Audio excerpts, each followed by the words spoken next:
जय हिंद दोस्तों, आप सभी का स्वागत है आपके अपने यूट्यूब चैनल जेएस क्लासेस पर। मैं लक्ष्मी पाल आप सभी का स्वागत करती हूं। जैसा कि आप लोगों ने देखा, आज जो हमारा टॉपिक है वो रहने वाला है क्रिया। आखिर क्रिया क्या होता है, क्रिया में कौन कौन से टॉपिक होते हैं और क्रिया में ऐसी कौन कौन सी चीज़ें होती हैं जो हमें पढ़नी पड़ती हैं। तो उन सभी टॉपिकों को हम आपको बारीकी से समझाएंगे। तो यहाँ पे लिखा है क्रिया। अगर क्रिया की परिभाषा की बात करें कि क्रिया की परिभाषा क्या होती है तो देखते हैं। तो यहाँ पे लिखा है क्रिया। अगर क्रिया की परिभाषा की बात करें कि क्रिया की परिभाषा क्या होती है तो देखते हैं। क्रिया की परिभाषा, क्रिया की परिभाषा होती है वह शब्द जिसमें किसी काम करने का बोध हो, उसको हम क्रिया कहते हैं। क्या हमने कहा? वह शब्द जिसमें किसी कार्य करने का बोध हो। वह शब्द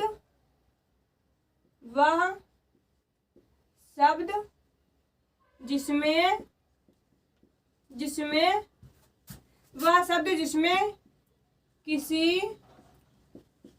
किसी कार्य करने का बोध हो। बोध का मतलब होता है ज्ञान हो, उसे हम क्रिया कहते हैं। परिभाषा हमारी क्या हो गई? वह शब्द जिसमें किसी कार्य करने का बोध हो उसे हम क्रिया कहते हैं। यह बात आपको समझ में आई होगी। अब देखते हैं क्रिया का अर्थ क्या होता है। अगर हम क्रिया के अर्थ का बात करते हैं तो हमारा क्रिया का अर्थ होता है कार्य का होना। क्या होता है? जो कोई कार्य होता है उसका होना, कार्य का होना। ठीक है, हमने यहाँ तक जाना। इसमें आपकी एक और चीज आती है जो हमारी होती है धातु। धातु क्या होती है देखते हैं। धातु, तो धातु के हमारे बात करते हैं व्युत्पत्ति के आधार पर।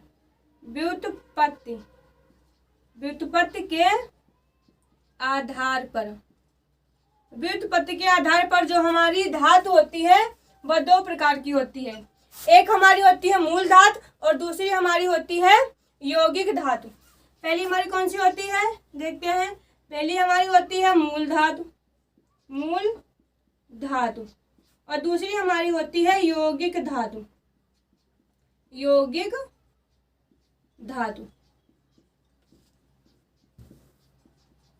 तो मूल धातु आखिर होती क्या है तो देखो, मूल धातु हमारी वह धातु होती है जिसे बोलने में हमें किसी अन्य की सहायता ना लेनी पड़े, या फिर कह सकते हैं कि मूल धातु हमारे स्वतंत्र होते हैं। यहाँ पे लिख लेते हैं स्वतंत्र होते हैं जिनको बोलने के लिए हमें किसी की आवश्यकता नहीं होती है, या फिर हम बोल सकते हैं कि मूल धातु हमारे किसी और पर निर्भर नहीं करते हैं। देखते हैं क्या हो जाता है। अब यहाँ पे देखते हैं। यहाँ पे लिखा है यौगिक धातु। अब देखते हैं कि यौगिक धातु हमारा क्या होता है। यहाँ पे लिखा है यौगिक धातु। तो यौगिक बोले तो यौगिक होता है दो चीजों का। तो हम बोल सकते हैं कि यौगिक धातु में हमें किसी की आवश्यकता पड़ती है, या फिर बोल सकते हैं कि जो हमारे यौगिक धातु होते हैं वे स्वतंत्र अवस्था में नहीं पाए जाते हैं। क्या होते हैं? ये हमारे स्वतंत्र अवस्था में स्वतंत्र नहीं पाए जाते हैं। इनके लिए हमें किसी की आवश्यकता लेनी पड़ती है। देखते हैं मूल धातु में व्याकरण कौन से शब्द आते हैं। तो इसे होता है पढ़, लिख, खा, पी आदि। मतलब कि ऐसे ही आदि और भी होते हैं। जैसे यहाँ पे होता है मूल शब्द। अब बोलो पढ़ क्या लगता है कि हमें मतलब कि स्वतंत्र अवस्था में होता है। एक हमारा पढ़ होता है, लिख, खा, पी आदि, इन्हें हम बोलते हैं मूल धातु। अब यहाँ पे लिखता है कि यौगिक धातु क्या होती है, जो स्वतंत्र अवस्था में नहीं पाई जाती है। कैसे? अगर हम यहाँ पे लिख दें पढ़ना, तो जो हमारी पढ़ होती है पढ़, ये हमारी हो जाएगी मूल धातु, और जो ना है ये हमारा हो जाएगा प्रत्यय। क्या हो जाएगा? ना हो जाएगा प्रत्यय। प्रत्यय वह होता है जो किसी शब्द के अंत में जुड़ता है, उसे हम प्रत्यय बोलते हैं। तो जो पढ़ना हो गया, तो पढ़ हो गया हमारा मूल धातु और ना हो गया प्रत्यय। तो हम बोल सकते हैं जिसमें दो चीज़ों की आवश्यकता पड़ती है वे हमारे यौगिक धातु में आते हैं। जैसे यहाँ पे लिखा है लिखना, लिखना, तो लिख हमारी हो गई मूल धातु और ना हमारी हो गया मतलब कि प्रत्यय। अब यहाँ पे लिखते हैं पीना, पीना, तो पी हमारी हो गया मूल धातु और ना हमारा हो गया प्रत्यय। तो इस प्रकार से आप लोग जान जाएंगे कि जो हमारी मूल धातु होती है वह स्वतंत्र अवस्था में होती है और जो हमारी यौगिक धातु होती है वो स्वतंत्र अवस्था में नहीं होती है, या फिर वो किसी दूसरे पे डिपेंड होती है या फिर दूसरे पर आश्रित होती है। अब देखते हैं कार्य के कुछ अन्य पॉइंट। यहाँ तक समझ में आ गया। अब डालते हैं कार्य का पहला पॉइंट, जिसमें हम पढ़ेंगे प्रेरणार्थक क्रिया। पॉइंट 1 क्या हो जाएगा?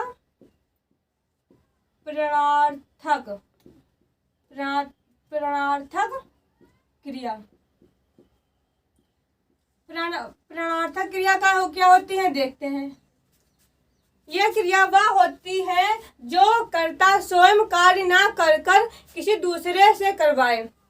इसकी हम परिभाषा लिखेंगे, कर्ता खुद बोले तो स्वयं, कर्ता स्वयं कार्य ना करके दूसरे से करवाए, तो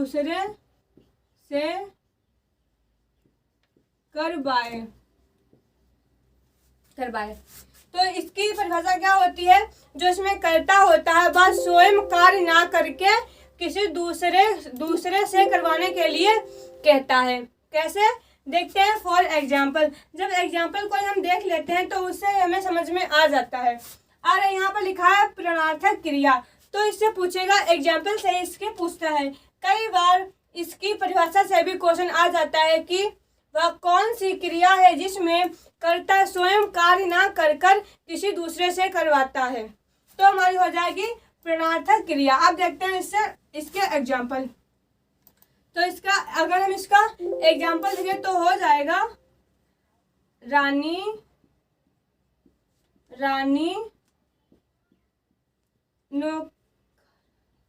जो रानी है नौकरानियों से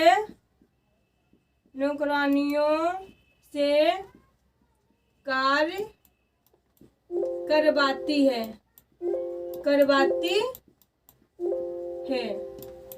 करवाती है। तो क्या हुआ? ये जो हमारी रानी थी ये हमारी थी कर्ता। तो कर्ता क्या कर रहा है? खुद काम, ये जो कार्य हो रहा है ये कर्ता स्वयं कार्य ना कर किसी दूसरे से करवा रहा है। कैसे? जैसे यहाँ पे लिखा है रानी, तो रानी नौकरानियों से कार्य करवाती हैं। यहाँ पर कर्ता स्वयं कार्य ना कर किसी और से काम अगर करवाए तो वे हमारी आ जाती हैं प्रेरणार्थक क्रिया में। अब देखते हैं इसका अगला पॉइंट। पिताजी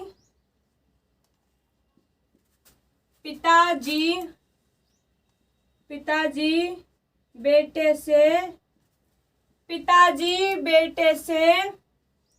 फल मंगवाते हैं। यहाँ पे क्या हुआ? पिताजी बेटे से फल मंगवाते हैं, मतलब कि जो हमारा कर्ता है वह स्वयं कार्य ना कर किसी दूसरे से काम करने के लिए उसे प्रेरित करता है। तो पिताजी बेटे से फल मंगवाते हैं, कर्ता स्वयं कार्य ना कर जब किसी दूसरे पर आश्रित होती है तो उसे बोलते हैं प्रेरणार्थक क्रिया। देखो इसमें कुछ नहीं है, जो करता है वह खुद कार्य नहीं कर रहा है और दूसरों से कार्य करने के लिए कह रहा है। देखते हैं अगला पॉइंट। मोहन रामू से खाना मंगवाता है। इसमें क्या हो रहा है, मोहन रामू से खाना मंगवाता है। जो हमारा मोहन है वह स्वयं कार्य नहीं कर रहा है बल्कि दूसरों से कार्य करने के लिए कह रहा है। करता स्वयं कार्य, देखो यहाँ पे मोहन है, मोहन रामू से खाना मंगवाता है। इसमें क्या कर रहा है, जो हमारा मोहन करता है वह खुद कार्य नहीं कर रहा है और मोहन से खाना मंगवाता है, मतलब कि दूसरे से खाना मंगवाता है। हमारी परिभाषा कहती है कि कर्ता स्वयं कार्य ना करके जब किसी दूसरे से करवाता है उसे हम प्रेरणार्थक क्रिया कहते हैं।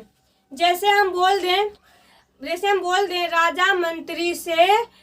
राजा मंत्रियों से काम करवाता है, तो राजा स्वयं काम नहीं कर रहा है बल्कि मंत्रियों से काम इसमें करवाया जा रहा है।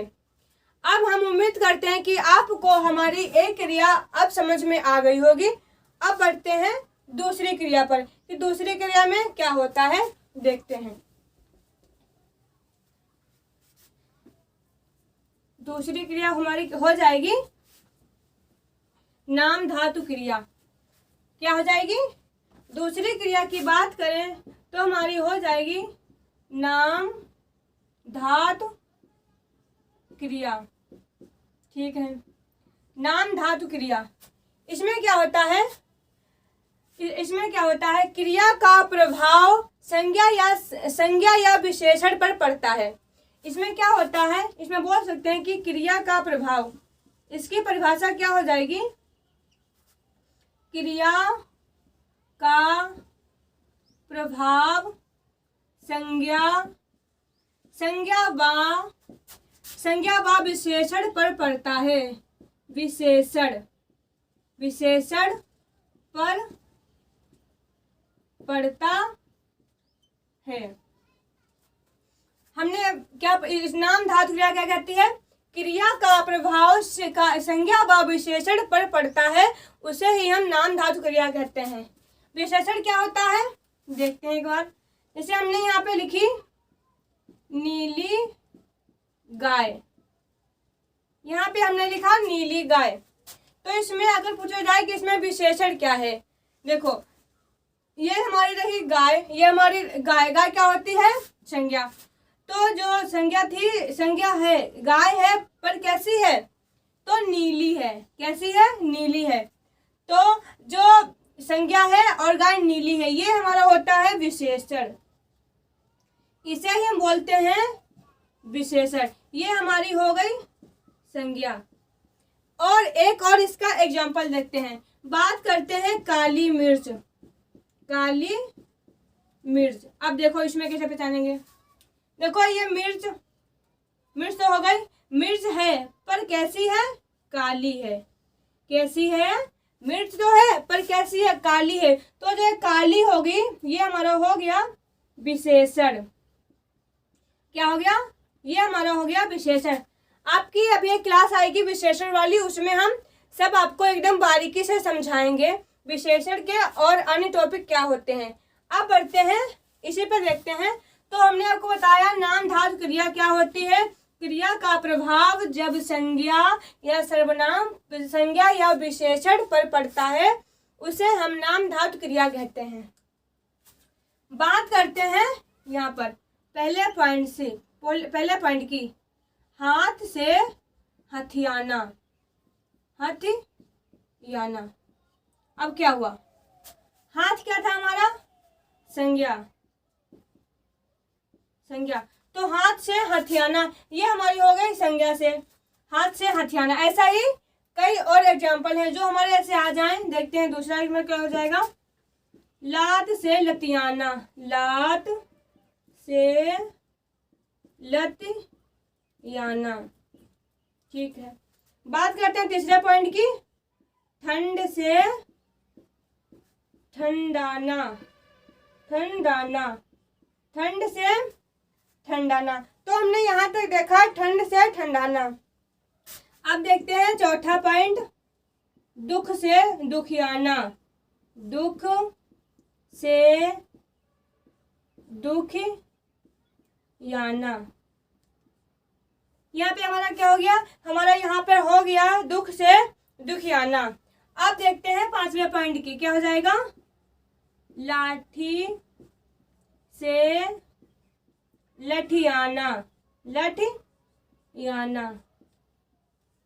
ऐसे कई उदाहरण और है। जिस प्रकार से अगर आपको दिख जाए, हाथ से हथियाना, हाथ से हथियाना, लात से लतियाना, बात से बतियाना, बात से बतियाना, ठंड से ठंडाना, दुख से दुखियाना और लाठी से लठियाना। जब एक शब्द की आवृत्ति बिगड़ कर आ जाती है, लाठी से लठियाना, बात से बतियाना, दुख से दुखियाना, जब आपको इस तरह से शब्द मिल जाएंगे तो आप समझ जाना वे हमारी नाम धातु क्रिया के अंतर्गत आते हैं। कैसे? नाम धातु क्रिया क्या कहती है? क्रिया का प्रभाव संज्ञा व विशेषण पर पड़ता है। ये हमारी हो गई हाथ वाली की संज्ञा। ठीक है, अब यहाँ पे लिखा है ठंड, यहाँ पे लिखा है लाठी, यहाँ पे लिखा है दुख। मतलब कि जहाँ पर आपको संज्ञा से या फिर सर्वनाम से ऐसे शब्द बने मिल जाएं, उन्हें हम बोलेंगे नाम धातु क्रिया। हम उम्मीद करते हैं कि आपको ये बात भी दूसरा पॉइंट भी क्लियर हुआ होगा। आपको बताया बहुत अच्छे से, नाम धातु क्रिया हमारी वह होती है जो वह क्रिया होती है, वह क्रिया जो संज्ञा व विशेषण पर पड़ती है। क्रिया का प्रभाव संज्ञा या विशेषण पर पड़ता है। हाथ से हथियाना, लात से लतियाना, बात से बतियाना, ठंड से ठंडाना। जब आपको इस तरह के वाक्य मिल जाएंगे तो आप पहचान जाएंगे ये हमारे नाम धातु क्रिया के अंतर्गत आते हैं। अब चलते हैं नेक्स्ट पॉइंट पर। अब देखते हैं दूसरी क्रिया हमारी क्या होती है। अब देखते हैं अगला पॉइंट, तीसरा क्या कहता है? तीसरा हमारा हो जाता है पूर्वकालिक क्रिया। पूर्वकालिक क्रिया, पूर्वकालिक क्रिया। अगर इसकी परिभाषा की बात करें,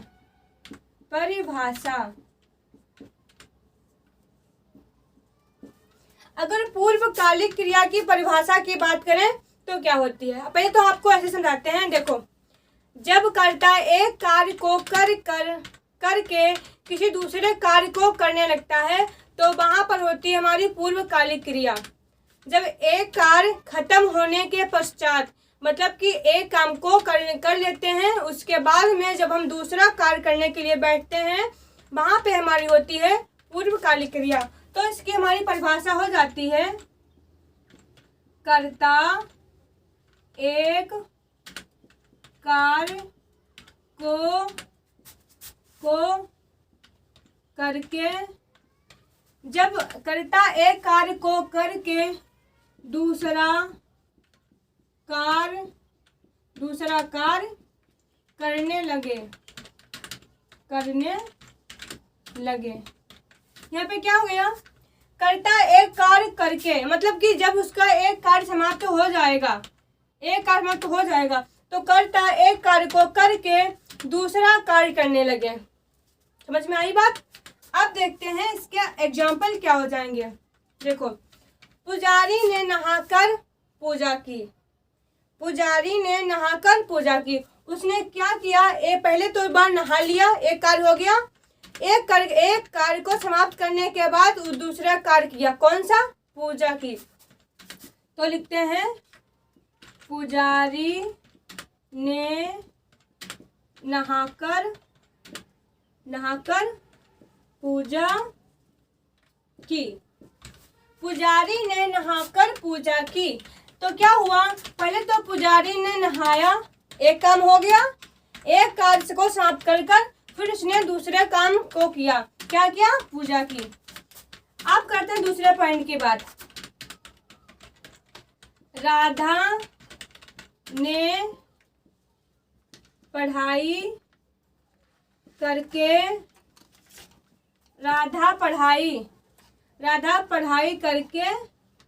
सो गई। राधा पढ़ाई करके सो गई।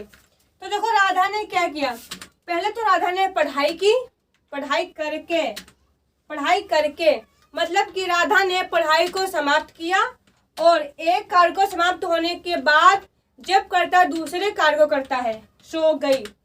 पहले तो उसने एक कार्य किया, पहले तो उसने पढ़ाई की और फिर वह सो गई। तो वहां पर हमारा हो जाएगा पूर्वकालिक क्रिया। बात करते हैं तीसरे पॉइंट की।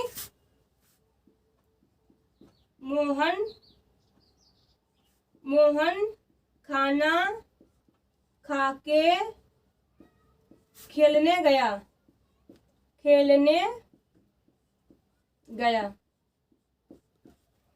देखो, मोहन खाना खा के खेलने गया। क्या किया? जो हमारा मोहन था उसने पहले तो खाना को समाप्त किया, एक क्रिया हमारी हो गई, और उसके बाद वो खेलने गया। क्या है? मोहन ने एक कार्य को करके खेलने गया। उसने खाना खा लिया, उसके बाद खेलने गया। मोहन ने एक क्रिया को समाप्त करके तब उसने दूसरी क्रिया की, तब उसे बोलते हैं पूर्वकालिक क्रिया। यहाँ तक समझ में आया होगा। ऐसे आप भी कई उदाहरण बताइए। जैसे कि बात करते हैं, पिताजी नहा करके स्कूल गए। तो क्या किया? पहले तो पिताजी ने नहाया, एक काम हो गया, उसके बाद में स्कूल गए। ठीक है। जैसे कि माताजी ने नहाकर रोटियां बनाई। तो क्या हुआ? पहले तो माताजी नहाई, मतलब कि नहाई, और उसके बाद में रोटियां बनाई। तो यहाँ पे क्या हो रहा है? यहाँ पर कर्ता एक कार्य को करके जब दूसरे कार्य को करता है तो वहां पर हमारा हो जाता है पूर्वकालिक क्रिया। अब हम आपसे ये उम्मीद करते हैं कि आपको पूर्वकालिक क्रिया भी बहुत अच्छे से समझ में आ गई होगी। अब आपका अगर कोई भी पॉइंट आता है तो आप उसे अच्छे से बना पाएंगे। अब चलते हैं नेक्स्ट पॉइंट पर, देखते हैं क्या। 3 हो गए पॉइंट। अब देखते हैं अगला पॉइंट। यहाँ पे लिखा है क्रिया। अगर बात करते हैं क्रिया का ही रचना के आधार पर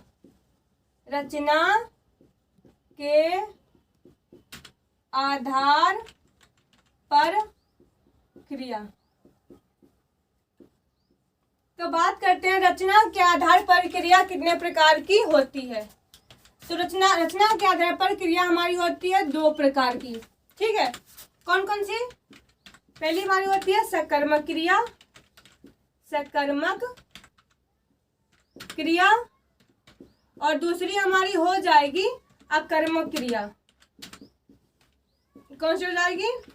दूसरी हमारी हो जाएगी अकर्मक क्रिया। देखते हैं इसमें होता क्या है। ये लिखा है सकर्मक क्रिया। तो सकर्मक क्रिया क्या कहती है? जब क्रिया का प्रभाव, यहाँ पर लिखते हैं पहली हेडिंग, सकर्मक क्रिया।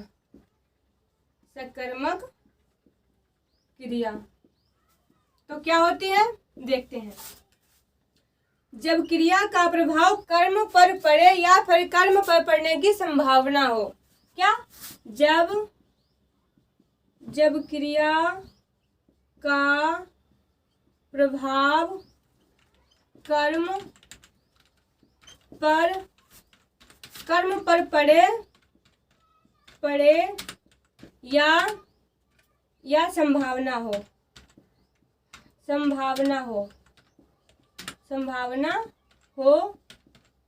कर्म पर पड़ने की। जब क्रिया का प्रभाव कर्म पर पड़े या कर्म पर पड़ने की संभावना हो, उसे हम बोलते हैं सकर्मक क्रिया। अगर बात करें इसकी ट्रिक की तो देखते हैं ट्रिक। क्या किसको देखो, क्या किसे किसको, जो ये आपकी ट्रिक है ये आपके सकर्मक क्रिया पर भी लगेगी और अकर्मक क्रिया पर भी लगेगी। एक पहले तो भाग लिखते हैं, सकर्मक क्रिया का है तो देखते हैं इसका भाग। पे लिखा है सकर्मक क्रिया। तो हमने आपको बताया क्या किसे किसको। तो पहले तो एक हम भाग लिख लेते हैं सकर्मक क्रिया का। लिखते हैं राधा ने पढ़ाई की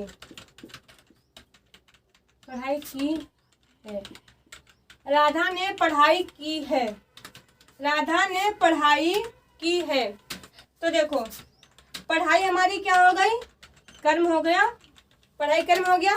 तो देखो राधा ने पढ़ाई की है, तो राधा ने क्या क्या पढ़ाई की है, राधा ने क्या पढ़ाई की है, ये कर्म है। कर्म से पहले आप लगा के देखो क्या या किसे या किसको। तो राधा ने क्या पढ़ाई की है, पढ़ाई तो की है पर क्या पढ़ाई की है। तो देखो राधा ने पढ़ाई की है, राधा ने क्या पढ़ाई की है, मैथ की पढ़ाई की है, रीजनिंग की पढ़ाई की है, हिंदी की पढ़ाई की है या आर्ट की पढ़ाई की है। जब हम क्वेश्चन पूछते हैं कि राधा ने क्या पढ़ाई की है, तो हमें इसका उत्तर मिल रहा है कुछ तो पढ़ाई की है, मैथ की पढ़ाई की है, मैथ की पढ़ाई की है, हिंदी की पढ़ाई की है या इंग्लिश की पढ़ाई की है। तो हमें क्या लग रहा है, इसमें हमें उत्तर मिल रहा है, क्या उत्तर मिल रहा है ना। जिसमें हमें क्या किसे किसको का उत्तर मिले वह हमारी हो जाएगी सकर्मक क्रिया। क्या हो जाएगी, वह हमारी हो जाएगी सकर्मक क्रिया। अब बात करते हैं दूसरे पॉइंट की, यहीं पर लिख लेते हैं दूसरा पॉइंट यहीं पर भी लिख लेते हैं। देखो देखते हैं दूसरा पॉइंट इसका क्या होगा। श्याम ने खाना खाया है। देखो श्याम ने खाना खाया है, तो हमारा कर्म यहाँ पे लगाओ क्या लगाओ या किसे लगाओ, किसको लगाओ। तो श्याम ने खाना खाया है, श्याम ने खाना क्या खाया है या श्याम ने खाना क्या खाया है। तो देखो जब हम क्वेश्चन पूछते हैं उनसे कि श्याम ने खाना क्या खाया है, तो श्याम ने खाना खाया ही है, तो कुछ तो खाया होगा, रोटी खाई होगी, सब्जी खाई होगी, दाल खाई होगी, फल खाए होंगे, मेवे खाए होंगे, कुछ तो खाया होगा, दही खाया होगा। तो देखो जहां पर हमें यहाँ पे अगर हम क्या लगाते हैं क्या, तो श्याम ने खाना क्या खाया, तो जो उसने खाया होगा दाल रोटी सब्जी जो भी खाया होगा, तो वहां पे आ जाएगा कि श्याम ने यह चीज खाई। तो हमें इसमें उत्तर मिल रहा है, क्या क्या उत्तर मिल रहा है। तो जिसमें क्या किसे या किसको का उत्तर मिल जाए वह हमारी हो जाएगी सकर्मक क्रिया। अब बात समझ में आई। चलो एक और उदाहरण लेते हैं। अब देखते हैं तीसरा पॉइंट, राधा फल खाती है। हमने यहाँ पे लिखा राधा फल खाती है, तो देखो खाती क्रिया हो गई। अब क्रिया के आगे लगाओ क्या किसे किसको। ये हमारे 3 वर्ड ऐसे हैं जिनको लगाने से हमें अगर उत्तर मिल जाएगा तो हमारी सकर्मक क्रिया है, अगर हमें उत्तर नहीं मिलता है तो हमारी अकर्मक क्रिया है। तो राधा फल खाती है, तो राधा फल क्या खाती है, फल में क्या खाती है, तो राधा फल क्या खाती है, सेब खाती है, अंगूर खाती है, अनानास खाती है, पपीता खाती है, कुछ तो खाती होगी ना, तभी तो पूछ रहा है कि राधा फल क्या खाती है। तो हमें उत्तर इसका मिल रहा है आम खाती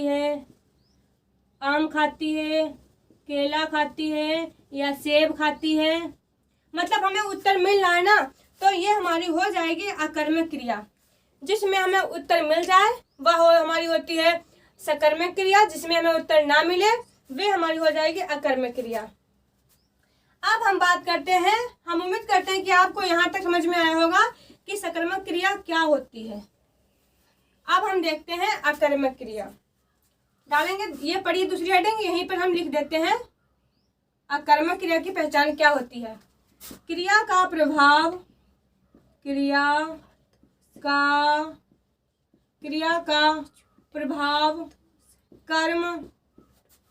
कर्म। तो देखते हैं अकर्मक क्रिया क्या होती है। जब क्रिया का प्रभाव कर्म या कर्ता पर ना पड़े। इसमें क्या है, अकर्मक क्रिया का मतलब है क्रिया का प्रभाव जब कर्म या कर्ता पर ना पड़े उसे हम बोलते हैं अकर्मक क्रिया। यहाँ पर ये लिख लो फिर से ट्रिक, अगर भूल गए तो ट्रिक। क्या हमने बताया था? क्या, किसे, क्या, किसे, किसको। क्रिया के पहले ये 3 वर्ड को लगाकर देखो, अगर उत्तर नहीं मिलता है तो हमारी हो जाएगी अकर्मक क्रिया। देखते हैं, पहला पॉइंट लिखते हैं एग्जाम्पल। राधा सो गई। तो हमने यहाँ पर लिखा राधा सो गई। राधा सो गई, तो राधा सो क्या गई? राधा क्या सो गई? राधा क्या सो गई? अब देखो, पूछो राधा, देखो अब वो कहते कि राधा सो, हमने पूछा राधा कहाँ है, उन्होंने कहा राधा सो गई, तो राधा सो गई। राधा क्या सो गई? राधा क्या सो गई? उत्तर मिल रहा है? नहीं मिल रहा है। पता नहीं क्या सो गई, उत्तर नहीं मिल रहा है। तो ये हमारी हो जाएगी अकर्मक क्रिया। बात करते हैं दूसरे पॉइंट की। तो हम अगर बात करें दूसरे पॉइंट की, तो हम लिखते हैं मोहन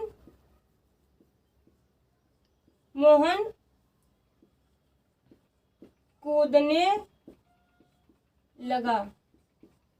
मोहन कूदने लगा। देखो, मोहन कूदने लगा। मोहन कूदने क्या लगा? मोहन कूदने क्या लगा? वो मतलब कि मोहन क्या क्या कूदने लगा? तो मोहन क्या कूदने लगा? उत्तर मिल रहा है क्या? क्या नहीं मिल रहा है। तो ये क्रिया हमारी हो जाएगी, उत्तर मिला, नहीं मिला, नहीं मिला, तो ये हमारी हो जाएगी, मोहन हमारी क्रिया हो जाएगी अकर्मक क्रिया। अब देखते हैं, यहाँ पर कुछ लिख लेते हैं। बैठना, बैठना, कूदना, कूदना, रोना, रोना, सोना, सोना, सोना, बैठना, कूदना, रोना, सोना। देखो, बैठना, क्या बैठना? पता नहीं क्या बैठना। कूदना, क्या कूदना? पता नहीं क्या कूदना। रोना, क्या रोना? क्या रोना? पता नहीं क्या रोना। सोना, क्या सोना? पता नहीं क्या सोना। जिसमें हमें क्या का उत्तर ना मिले तो वो हमारी हो जाएगी अकर्मक क्रिया। लिखना, पढ़ना, उसने लिख लिया। उसने क्या लिख लिया? उसने राइटिंग लिख ली, उसने सुलेख लिख ली, उसने पत्र लिख लिया, उसने क्या लिख लिया? मतलब जिसमें हमें क्या का उत्तर मिल जाए वो हमारी होगी सकर्मक क्रिया, और जिसमें हमें क्या का अर्थ ना मिले, मतलब कि उत्तर ना मिले, वह हमारी हो जाएगी अकर्मक क्रिया। हम उम्मीद करते हैं कि आप लोगों को, जैसे कि यहाँ पे लिखा है, देखो यहाँ पे लिखा है बैठना। बैठना है, इसके आगे लगाओ क्या। इसके आगे लगाओ क्या। बैठना है, क्या बैठना? क्या बैठना? मिल ही नहीं रहा उत्तर की क्या बैठना।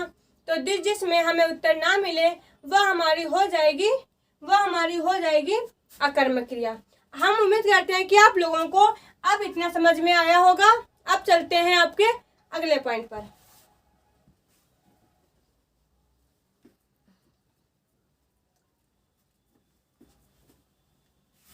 अब देखते हैं नेक्स्ट पॉइंट, जो हमारा हो जाएगा संयुक्त क्रिया। संयुक्त, क्या हो गया भाई? संयुक्त क्रिया।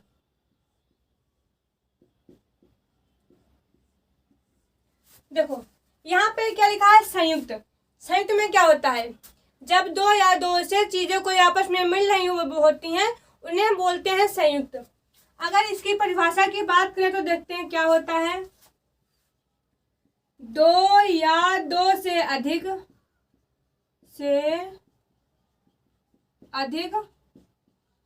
दो या दो से अधिक जब धातु आपस में मिल जाते हैं। दो या दो से अधिक धातुओं का आपस में मिलना। हमने क्या बताया? दो या दो से अधिक धातुओं का मिलना, मतलब कि जब दो या दो से अधिक धातु आपस में मिल जाएंगे, मतलब उनका मेल हो जाएगा, जब उनसे क्रिया का निर्माण होगा, उसे हम बोलेंगे संयुक्त क्रिया। उसे क्या बोलेंगे? उसे हम बोलेंगे संयुक्त क्रिया। अब देखते हैं एग्जाम्पल से हम सारी चीज़ों को अच्छे से समझ जाते हैं। यहाँ पे लिखते हैं राहुल सो चुका। राहुल सो चुका। अब देखो सोना और चुकना, मतलब कि जो राहुल है सो चुका, मतलब कि सोना एक हो गया धातु क्या और एक हमारी हो गई चुका। तो यहाँ पे दो मिल गई ना, तो सोना और चुकना दो आपस में मिल गई, राहुल सो चुका, तो दो मिल गई। इसे हम बोलते हैं संयुक्त क्रिया, मतलब कि दोनों एक में संयुक्त हो गए ना। सो चुका, सो तो हो चुका ही और लेकिन सो चुका। अब देखते हैं राहुल, देखो राहुल सो चुका। अब देखते हैं राहुल रोने लगा, रोने लगा। अब देखो राहुल था तो क्या रहा, रोने लगा। एक हो गया रोने और एक हो गया लगा, रोने में ही तो कनेक्ट है ना लगा, तो राहुल रोने लगा। ये दो या दो से अधिक जब धातु आपस में मिल जाते हैं उसे हम बोलते हैं संयुक्त क्रिया। अब देखते हैं तीसरा पॉइंट, वह विद्यालय पहुंच गया। देखो पहुंचना और गया दो हो गए ना क्रिया आपस में, तो वह विद्यालय पहुंच गया, तो क्या पहुंच गया। दो है आपस में संयुक्त होते जब बनती हैं तो हम उसे बोलते हैं संयुक्त क्रिया। क्या हो गया, संयुक्त क्रिया। तो राहुल सो चुका, मोहन खाना खा चुका, राधा रो चुकी, पानी पी लिया, मोहन ने पानी पी लिया। देखो एक तो हमारी हो गई पीना और एक हमारी होगी लिया, मतलब कि मोहन ने पानी पी लिया। दो संयुक्त क्रिया आपस में ज्वाइंट हो गई ना, तब जब हमें दो या दो से अधिक देखो यहाँ पे लिखा है संयुक्त क्रिया, जब दो या दो से अधिक धातुओं का आपस में मिलना होता है वहां पर हमारी हो जाएगी संयुक्त क्रिया। हम उम्मीद करते हैं कि आपको यह पॉइंट भी क्लियर हुआ होगा। हम उम्मीद करते हैं कि आप लोगों को यहाँ तक समझ में आया होगा। अब देखते हैं नेक्स्ट पॉइंट जो हमारा होता है यौगिक क्रिया। अब यौगिक क्रिया क्या होती है देखते हैं। यौगिक क्रिया डालते हैं यौगिक क्रिया, यह क्या होती है देखते हैं। अगर इसकी परिभाषा की बात करें तो होती है दो या दो से अधिक लिख लेते हैं यहाँ पे दो या दो से अधिक धातु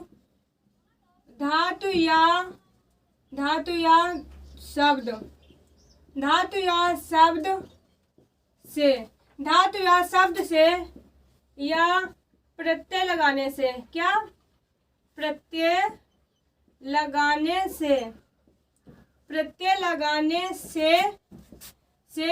जो क्रिया बनती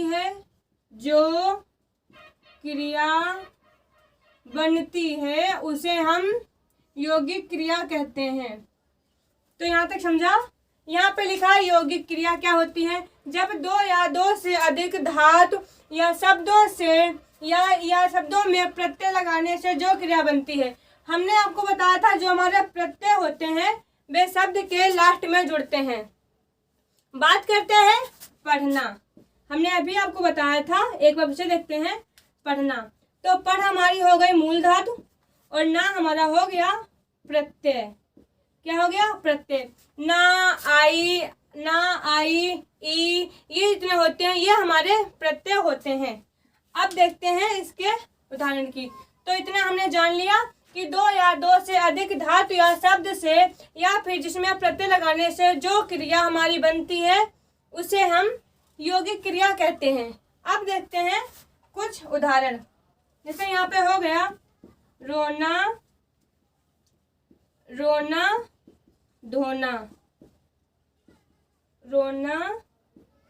धोना। ठीक है, बात करते हैं दूसरे पॉइंट की, तो हमारा हो जाएगा हंसना,